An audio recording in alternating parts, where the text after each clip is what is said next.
Yeah, so hello everyone, Hitesh here. Today we're gonna talk about the movie X-Men The Last Stand. वैसे तो ये movie सन 2006 में आई थी और इस मूवी में दिखाए जाने वाले इवेंट्स भी 2006 के अकॉर्डिंग ही बीते हैं, लेकिन मेरी क्रोनोलॉजिकल ऑर्डर के अकॉर्डिंग ये मूवी मेरी लिस्ट की 7th पोजीशन पर आती है, क्योंकि इस मूवी में जिस तरीके के क्रम यानी कि जिन तरीके से सालों को मैं एक्सप्लेन करते जा रहा हूं उसके अकॉर्डिंग इसका 7th पोजीशन पर आना एकदम करेक्ट फिट बैठता है। लेकिन फिर भी अगर आपको मेरे वीडियो से कुछ भी प्रॉब्लम हो तो आप मुझे डायरेक्ट शिकायत करने के लिए मेरे इंस्टाग्राम हैंडल पर मुझे कांटेक्ट कर सकते हैं, वहां पर मैं आपके सभी सवालों का जवाब भी दे दूंगा। सो विदाउट वेस्टिंग टाइम आते हैं इस कहानी की मेन स्टोरी लाइन की तरफ। इस कहानी की शुरुआत होती है एक जंग से, जहां में दिखाए जाते हैं सभी एक्समैन, जिनमें मौजूद होते हैं Wolverine, storm, Cyclops, Jean Grey, kitty pride और साथ ही रॉग। ये सभी मिलकर म्यूटेंट से हुए हमले पर अपने आप का बचाव करने की कोशिश करते हैं और तभी वहां पर वुल्वरीन आगे बढ़ता है और सामने खड़े एक रोबोट की मुंडी उड़ाकर सभी लोगों के सामने पटक देता है और उसके बाद में सब कुछ एकदम शांत हो जाता है, क्योंकि वो सभी वहां पर कर रहे होते हैं उस एक्स मैंशन के अंदर एक होलोग्राफिक सेंटिनल से फाइट की प्रैक्टिस, क्योंकि अगर फ्यूचर में उन पर किसी भी रोबोट या फिर सेंटिनल का हमला हुआ तो वो उनके लिए अपने आप को तैयार कर रहे थे। वहीं से सीन शिफ्ट होता है हैंक मैकॉय की तरफ, जो कि बीस्ट के रूप में अब डिपार्टमेंट ऑफ म्यूटेंट अफेयर्स के एक सेक्रेटरी हैं। वहां पर उन्हें प्रेसिडेंट के थ्रू एक रूम में बुलाया जाता है, जहां पर वर्ल्ड के बड़े बड़े लीडर्स एक मीटिंग कर रहे होते हैं। उस मीटिंग में हमें बताया जाता है कि उन लोगों ने मिस्टीक को पकड़ लिया है, जो कि बर्थिंगटन लैब में से कुछ इंपॉर्टेंट डॉक्यूमेंट को चुरा कर वहां से भाग रही थी, लेकिन वो इन डॉक्यूमेंट्स को किसके लिए चुराना चाहती है उसका पता अभी तक हमें नहीं लगा। तो क्या आप हमारी मदद कर सकते हैं इस राज से पर्दाफाश करने के लिए? तभी वहां पर हैंग उन्हें बताता है कि मिस्टीक काफी चालाक है और वो जरूर अपने मंसूबों में कामयाब होकर ही रहेगी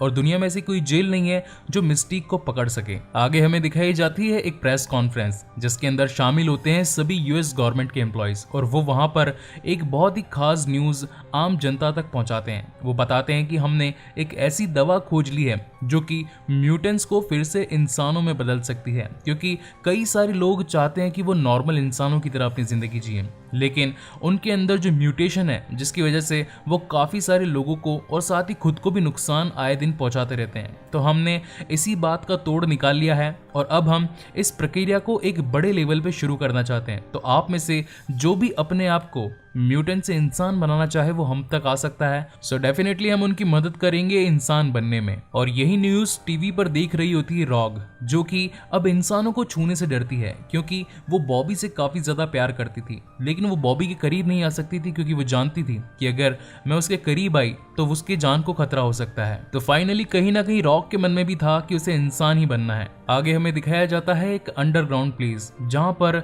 इस पूरे यूएस के काफी सारे म्यूटेंट इकट्ठा होकर एक दूसरे से बातचीत करने लगते हैं और आज यानी कि उस प्रेस कॉन्फ्रेंस में गवर्नमेंट के एम्प्लॉयज के थ्रू जो एक ऑर्डर पास हुआ है वो सभी उसके अगेंस्ट में होते हैं, क्योंकि वो नहीं चाहते इंसान बनना, वो नहीं चाहते अपनी शक्तियां गंवाना और साथ ही ना ही गंवाने देंगे अपने साथियों को। और इन्हीं बातों को सुनकर भीड़ में मौजूद मैग्नीटो भी वहां पर आ जाता है और वहां पर एक स्पीच देता है। वो कहता है कि इंसान जो कि म्यूटेंट से डरते हैं वो हमसे कभी जीत नहीं सकते, इसलिए वो चाहते हैं कि हम म्यूटेंट्स अपने आप का इलाज करके अपने आप को इंसान में बदल दे ताकि उनका डर खत्म हो जाए। लेकिन मैं ऐसा मानता हूं कि हमारी काबिलियत इस दुनिया में सबसे ऊपर है और अगर किसी को मिटना चाहिए तो वो है इंसान। आप में से जो भी मेरे साथ इस मुहिम में शामिल होना चाहता है वो मेरे साथ आ सकता है। तभी उन लोगों में से कुछ म्यूटेंट आगे निकल कर आते हैं और वो ज्वाइन कर लेते हैं मैग्नीटो को। उसी में से एक म्यूटेंट ऐसी होती है जो कि सभी के क्लासेस डिफाइन कर सकती थी और साथ में वो ये भी बताती है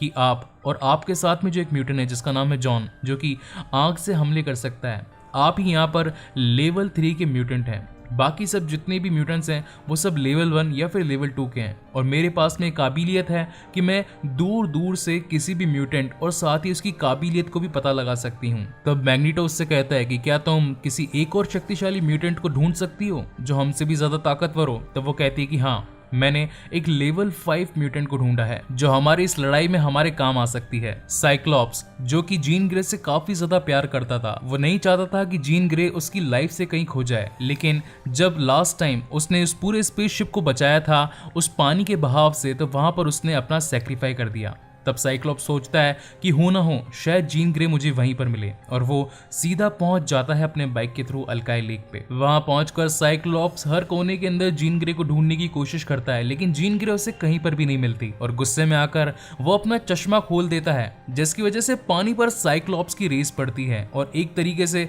वहां उस पानी में बहुत ही बड़ा गड्ढा हो जाता है और एक बवंडर उठने लगता है, और उसी मोमेंट पर उस बवंडर में से निकलती है फिर से जीन ग्रे, जिसके अंदर होती है फीनिक्स की शक्तियां। और जब वो अपने सामने साइक्लॉप्स को पाती है तो वो साइक्लॉप्स के गले लग जाती है और वो दोनों आपस में बातचीत करने लगते हैं। तब वहाँ पर जीन ग्रे साइक्लॉप्स से कहती है कि मैं तुम्हें देखना चाहती हूँ, तुम अपना चश्मा उतारो। लेकिन तब साइक्लॉप्स कहता है कि अगर मैंने ऐसा किया तो मेरी रेज तुम पर गिरेगी और तुम उस वार को झेल नहीं पाओगी। लेकिन तब जीन ग्रे कहती है कि मैं सब कुछ संभाल सकती हूँ, तुम बस अपना चश्मा उतारो। और जैसे ही साइक्लॉप्स अपना चश्मा उतारता है, जीन ग्रे उसकी सारी पावर्स को एकदम कंट्रोल कर लेती है। वहां पर उन दोनों के बीच में किस होता है, लेकिन यहाँ पर ये किस जीन ग्रे नहीं करती, बल्कि करती है डार्क फिनिक्स की शक्तियां, जो कि जाने अनजाने में साइक्लॉप्स को वहीं पर जान से मार देती है। वहीं पर हैंक पहुंचता है बर्थिंडंग लैब में, जहां पर उसकी मुलाकात होती है एक ऐसे म्यूटेंट से जो कि अपने आसपास मौजूद किसी भी म्यूटेंट की पावर को बिल्कुल खत्म कर उसे इंसानी रूप में बदल देती है। और तब वो डिसाइड करते हैं कि ये म्यूटेंट हमारे काफी ज्यादा काम में आ सकता है, जो कि दूसरे म्यूटेंट्स को इंसान में बदलने में काफी हमारी मदद कर सकता है। मैग्नीटो, जो कि अब इंसानों के खिलाफ अपनी एक जंग जारी कर देना चाहता था, तो उसमें वो अपनी टीम को भी बड़ा बनाना चाहता था, और इसी के साथ ही वो पहुंचता है मिस्टीक के पास में। मिस्टीक जो कि पुलिस वालों के द्वारा एक और दूसरी जेल में ले जाई जा रही थी, लेकिन मैग्नीटो अपनी शक्तियों को इस्तेमाल करते हुए उन सभी गाड़ियों को वहां से उड़ा देता है, और साथ ही जिस ट्रक के अंदर मिस्टीक आ रही होती है वहां के सभी सैनिकों को जान से मारकर मिस्टीक को वहां से छुड़वा लेता है। साथ ही उस दूसरी म्यूटेंट के थ्रू से पता चलता है कि जेल में कई ऐसे और म्यूटेंट भी कैद हैं जो कि हमारी इस जंग में हमारे काम आ सकते हैं, जिसमें से एक का नाम होता है जगरनॉट। जगरनॉट जो कि काफ़ी ज़्यादा तेज़ और काफ़ी शक्तिशाली होता है। वो किसी भी दीवार के आर पार जा सकता है क्योंकि उसके अंदर काफ़ी सारी ह्यूमन स्ट्रेंथ होती है। लेकिन उसी बीच वहां पर एक पुलिस वाला अपनी बंदूक से शूट करने लगता है मैग्नीटो को, लेकिन बीच में आ जाती है मिस्टीक, और मिस्टीक पर वो इंजेक्शन लग जाता है जिसके अंदर वो दवाई होती है जिससे कोई भी म्यूटेंट इंसानी रूप में आ जाता है। और जैसे ही वो इंजेक्शन मिस्टीक को लगता है, वो फिर से अपना शेप शिफ्टिंग वाला रूप छोड़कर फिर से इंसानी रूप में आ जाती है। लेकिन तब मैग्नीटो कहता है कि अब मुझे तुम्हारी कोई जरूरत नहीं, क्योंकि जब तक तुम्हारे पास में पावर्स थी तुम मेरे काम की थी, लेकिन अब तुम मेरे किसी काम की नहीं। और वो जगरनॉट और स्टारलाइट के साथ में वहां से निकल जाता है। वहीं पर सीन शिफ्ट होता है चार्ल्स जेवियर पर, जिसको ये अब इल्यूजन आने लगते हैं कि जीन ग्रे मरी नहीं और वो जिंदा है, और तभी उसे ऐसा फील होता है कि वो इस दुनिया में वापस आ चुकी है। तो वो स्टॉर्म और साथ ही वुल्वरीन को अल्काई लेक पर जाने के लिए कहता है जीन ग्रे का पता लगाने के लिए। और जैसे ही जब वो दोनों वहां पर पहुंचते हैं तो उन्हें जीन ग्रे बेहोशी की हालत में मिलती है, और तब वहां पर वुल्वरीन और आगे तहकीकात करने लगता है तो उसे साइक्लॉप्स का चश्मा मिलता है, जिससे ये बात तो तय हो गई थी कि जीन ग्रे ने न चाहते हुए भी साइक्लॉप्स को जान से मार दिया। वो दोनों उसे एक्स मैंशन में लेकर आते हैं और चार्ल्स जेवियर जीन ग्रे के ऊपर अपनी तहकीकात करनी शुरू करता है। तब वुल्वरीन चार्ल्स से पूछता है कि आखिर जीन ग्रे ने ऐसा क्यों किया। चार्ल्स कहता है कि इसमें जीन ग्रे का कोई भी हाथ नहीं, ये जो भी कर रही है ये बेकाबू होकर अपनी डार्क फीनिक्स की शक्तियों की वजह से कर रही है, क्योंकि जब ये अपना आपा खो बैठती है तभी किसी के भी काबू में नहीं रहती, यहाँ तक कि खुद के भी काबू में नहीं। हमें जरूरत है तो सिर्फ और सिर्फ जीन ग्रे को शांत रखने की, अगर ऐसा नहीं हुआ तो इस दुनिया में कोई भी नहीं बचेगा। लेकिन थोड़ी ही देर में जीन ग्रे की आंख खुल जाती है और वो अपने आप को बेकाबू स्थिति में पाती है और वहां मौजूद सभी चीजों को उड़ाने लगती है। लेकिन तब वुल्वरीन उसे समझाता है और कहता है कि मैं तुम्हारे साथ हूँ, मैं हर पल तुम्हारी मदद करूंगा, बस तुम शांत हो जाओ। लेकिन जीन ग्रे उसकी बातों को नहीं समझती और वहां एक्स मैंशन में तबाही मचाते हुए वहां से निकल जाती है। उसी मोमेंट पर चार्ल्स भी वहां पर आ जाता है और कहता है कि हो ना हो मुझे पता है कि वो किस जगह पर गई होगी। और वहीं पर हमें दिखाए जाते हैं मैग्नीटो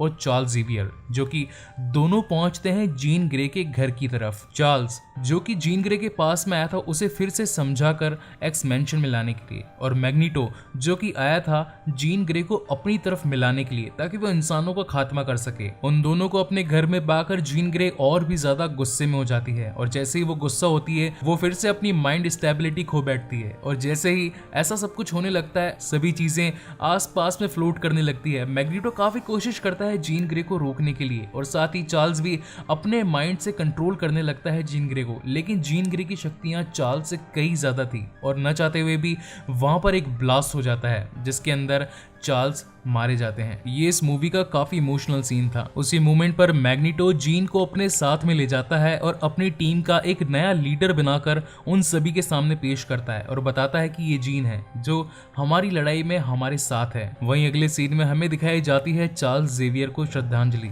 जो कि एक्स मैंशन के सभी लोग वहां पर उन्हें देने लगते हैं, लेकिन उसी मोमेंट पर वुल्वरीन को जीन ग्रे की आवाजें आने लगती है तो वो उन्हीं आवाजों का पीछा करने के लिए जीन ग्रे के पास में पहुंचता है, लेकिन उसकी मौजूदगी का पता मैग्नीटो को ऑलरेडी चल गया होता है और वो वहां पर आकर वुल्वरीन को पकड़ लेता है। वुल्वरीन नहीं चाहता था कि जीन ग्रे मैग्नीटो के साथ होकर इंसानों के खिलाफ लड़े, क्योंकि अगर ऐसा हुआ तो पूरी इंसानी जाति ही मिट जाती, लेकिन मैग्नीटो से वो जीत नहीं सकता था और मैग्नीटो उसे वहां से फेंक देता है और कहता है कि तुम अपने मंसूबों में कभी कामयाब नहीं हो पाओगे। आगे हमें दिखाया जाता है रॉक को जो कि पहुंचती है उसी लेबोरेटरी के अंदर अपने आप का इलाज करवाने के लिए, क्योंकि वो बॉबी से काफी ज्यादा प्यार करती थी, लेकिन किसी को भी छू न पाने की वजह से वो अपनी म्यूटेंट की शक्तियों को कुर्बान करना चाहती थी। और उसी मोमेंट पर बॉबी भी वहां पर पहुंचता है रॉक को वहां से ले जाने के लिए, लेकिन उसी वक्त वहां पर आ जाता है जॉन जो कि किसी टाइम पर बॉबी का काफी बड़ा दुश्मन हुआ करता था और वो अपनी फायर पावर के साथ में एक ब्लास्ट कर देता है उसी लेबोरेटरी में। और फिर दिखाई जाती है एक न्यूज जिसके अंदर मैग्नीटो टीवी में आकर ये कहता है कि जब तक यूएस गवर्नमेंट इस लेबोरेटरी और साथ ही इस इलाज को जारी रखेगी म्यूटेंट्स को इंसान बनाने के लिए, तब तक हम लोग इस बात का विरोध करेंगे और साथ ही आज उस पूरी लैब को भी तबाह कर देंगे जहां पर ये सारी मेडिसिन बनती आई है। आगे में दिखाया जाता है वुल्वरीन जो कि पहुंचता है एक्स मैंशन में और जाकर स्ट्रोम को बताता है सारी सच्चाई कि किस तरीके से आज की रात होने वाला है एक घमासान युद्ध, जहां पर मैग्नीटो अपनी पूरी टीम के साथ में पहुंचने वाला है बर्थिंगटन लैब में, जहां पर वो उस म्यूटेंट को जान से मार देंगे जो कि म्यूटेंट को इंसानी शक्ति में बदल सकता था। और तभी सभी एक्समैन यूनाइट होकर पहुंचते हैं बर्थिंगटन लैब की ओर और वहीं दूसरी ओर मैग्नीटो भी अपने सभी म्यूटेंट्स के साथ में पहुंचता है बर्थिंगटन लैब, मगर वो अकेला नहीं था, उसके साथ में काफी सारे म्यूटेंट्स थे जिन्हें भी उस पार जाना था बर्थिंगटन लैब में। तो वो एक बहुत ही बड़े पुल को बीच में से आधा आधा तोड़कर सिटी से उस बर्थिंगटन लैब तक जोड़ देता है, जिससे सारे बुरे म्यूटेंट्स उस लैब तक आने लगते हैं। लेकिन उसी मोमेंट पर पहुंच जाती है एक्समैन की पूरी टीम उनका सामना करने के लिए और वहीं पर होता है घमासान युद्ध एक्समैन के बीच में और साथ ही उन बुरे म्यूटेंट्स के बीच में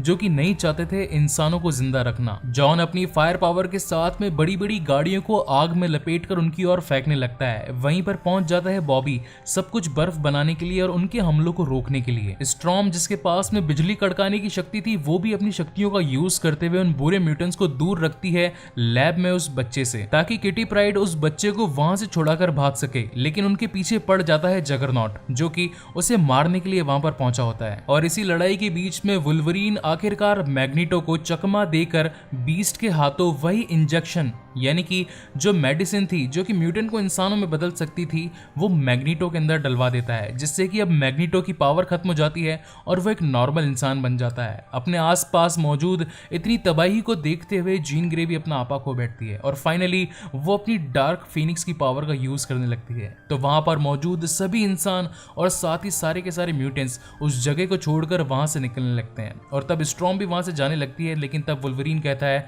कि इन सबको मुझे ही रोकना पड़ेगा, क्योंकि यहाँ पर ऐसा कोई भी नहीं है जो जीन ग्रे को रोक सके और अगर ऐसा नहीं हुआ तो पूरी दुनिया खाक में मिल जाएगी। और वहीं पे हमें दिखाया जाता है इस मूवी का सबसे बेहतरीन सीन जहां पर वुल्वरीन अपनी पूरी शक्तियों के साथ में आगे बढ़ने लगता है जीन ग्रे को रोकने के लिए और जीन ग्रे की सारी पावर्स आने लगती है वुल्वरीन पर। अब क्योंकि वुल्वरीन के पास में फास्ट हीलिंग पावर होती है तो वो उसकी शक्तियों से खत्म भी होता है तो बनता भी जाता है। लेकिन फाइनली वुल्वरीन आखिरकार पहुंच जाता है जीन के पास में और उसे समझाने लगता है कि तुम जो भी कर रही हो गलत कर रही हो, उसे रोक दो वरना न जाने कितनी मासूम जाने जाएगी। और फाइनली उसे अपने बातों में लेकर अपने क्लॉज को यानी कि अपने पंजों को घुसेड़ देता है जीन ग्रे के सीने में जिससे कि जीन ग्रे वहीं पर मर जाती है। ऐसा करना इसलिए जरूरी था क्योंकि अगर जीन ग्रे जिंदा रहती तो आज या तो कल फिर से ऐसी स्थिति पैदा हो जाती जहां पर हमें जीन ग्रे को रोकना ही पड़ता इस इंसानी जाति को बचाने के लिए। इस बात से वुल्वरीन बिल्कुल टूट सा जाता है, लेकिन उसके पास में ऐसा करने के अलावा और कोई रास्ता भी नहीं था। और वहीं पर